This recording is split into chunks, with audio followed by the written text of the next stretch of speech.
Hello, this is the Disaster Recovery Pro, and today we're going to continue our video series going over some of the basic concepts and best practices of disaster recovery. So today's topic is pandemic and infectious disease response. This is something that everybody should be thinking about considering that the current date is mid-March of 2020 and we have a potential situation going on in the world right now that everybody should be concerned with. So here's my thoughts on the topic. So, if we take a look at pandemic responses in terms of people, process, and technology, it's a little bit different than a lot of other scenarios that you'd consider for business continuity and disaster recovery. And that pandemic response is going to primarily impact people and also process. And it's not going to have as big of an effect on technology, although it is still there and shouldn't be ignored. So, people considerations are going to be the largest set of things you're going to have to consider in a pandemic response, as this directly affects your employees and their families. If they become sick, they will and should prioritize their health and their family's health. So, your business should also prioritize that because these are your critical assets, your people that make up your business that we're talking about here. You don't just have a business responsibility to them, you have an ethical responsibility to them as well. And you also have to consider the people that your employees come into contact with. That's vendors, clients, contractors, business partners, anybody that your business does face to face business with. So, again, you want to limit contact as much as possible and not be a vector that's going to increase the spread of the pandemic. One of the easiest things you can do is take a look at your telecommute policy. If you don't already have one in place, it's a good time to encourage and enable people to work from home as much as they possibly can. Just limit that person to person contact where you can get a disease spreading around. There's a lot of benefits to this. Again, you've probably heard them all before. People will use less sick days, have better flexibility, and better work life balance in general.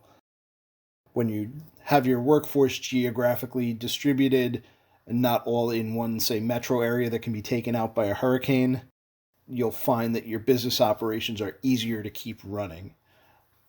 And most companies that end up trying it out in an event, say like a hurricane or a pandemic or something like that, end up keeping it as a regular policy just because it works out so well and gives you that flexibility.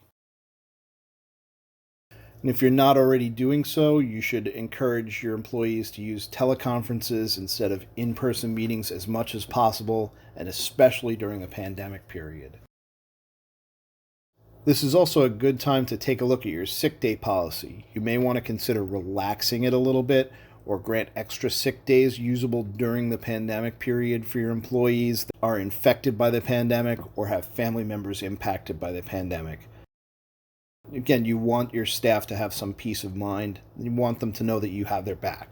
In the event that your staff is impacted heavily by the pandemic, you may want to consider having some sort of deal with staff augmentation firm or contractors that can step in and take over some of your business functions if necessary.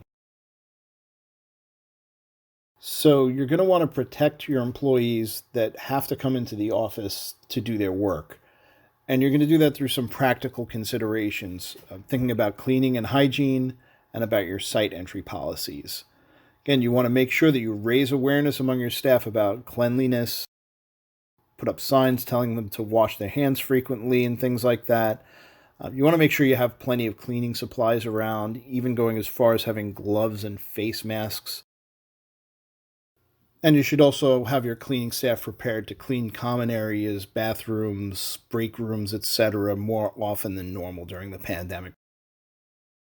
From a site security perspective, you're going to want to screen people as they enter one of your facilities.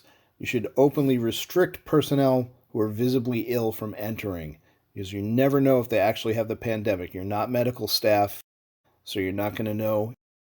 If they're sick, don't let them in. You should also consider being prepared to isolate people and get them to medical care as quickly as possible if they start to show symptoms or become ill while they're on the job during the pandemic period. So let's take a look at the impact on business process in a pandemic situation. The main thing we need to think about is being prepared to modify processes and policies during a pandemic so that we can continue doing business while we're protecting our employees and the general health.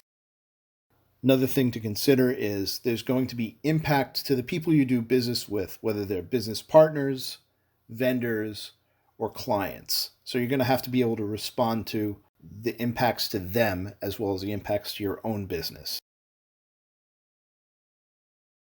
First and foremost, if you haven't done so recently, review and update your business continuity pandemic plan now.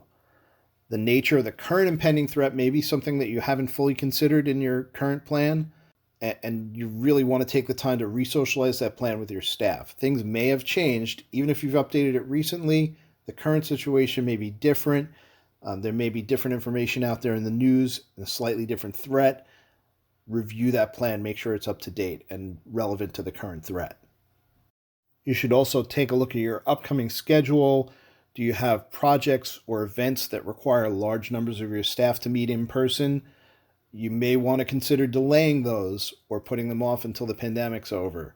Again, you want to limit contact and limit the spread of the disease. If you don't need it done right now, find a way to do it with fewer people or find a way to do it later. It's going to be very critical to consider the impact of the pandemic on your supply chain. If your supply chain is already not geographically diverse, you should consider changing that as soon as you possibly can. Quarantines and travel restrictions may restrict your vendor's ability to sell you, manufacture, and ship product to you. And this could leave you with projects that you can't finish, critical repairs that you can't do, and things like that.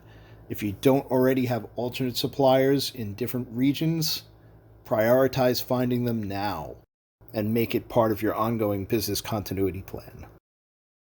And finally, one thing that we can't stress enough is that communication is king. It's going to be vitally important to your ability to do business during the pandemic and after the pandemic. Reach out to your clients and vendors, keep them informed of what you're doing and what your response to the pandemic is, and open channels so that they can communicate to you how they're dealing with the pandemic so that you can stay ahead of potential problems. So like I mentioned earlier, technology is still a consideration in a pandemic, although it's not going to be the main focus. But you cannot ignore it. You still need to be prepared to operate your technology, and you're still going to need to be prepared to execute disaster recovery against it. So when it comes to technology, you're going to want to maintain your ability to execute your disaster recovery during the pandemic. Make sure that procedure documentation and your run books having to do with your recovery are clear enough that you can give them to alternate staff or contractors who wouldn't normally execute this, just so that you have options. Cross-train your staff and diversify your options. You also need to consider the impact on maintenance of your technology assets. Your vendors that supply your parts and replacements might be impacted. If you have vendors that come in and do break-fix operations, again, they may have trouble getting their people to you if you need something fixed as well. And last but not least, we talked about supply chain before. Your procurement processes may be impacted. So equipment that you need for new projects or in-flight projects might be delayed, and you're going to have to consider that in your planning. So in our closing thoughts, keep in mind how you respond to a potential pandemic threat can have a long-lasting effect on your business and its reputation. The threat directly targets your people, which are one of your most important assets, and the people of your business partners and vendors. How you handle the threat is going to determine the impact on your ability to do business and, more importantly, your reputation in the industry. You really don't want to be that business that got a lot of people sick because you didn't handle the pandemic properly. So thanks for watching. If you found this topic interesting and you want to learn more about disaster recovery and business continuity, please like, comment, subscribe, and most importantly, share this video with others. This is a Disaster Recovery Pro. I just want to let you know that you should hope for the best and plan for the worst. Thanks a lot.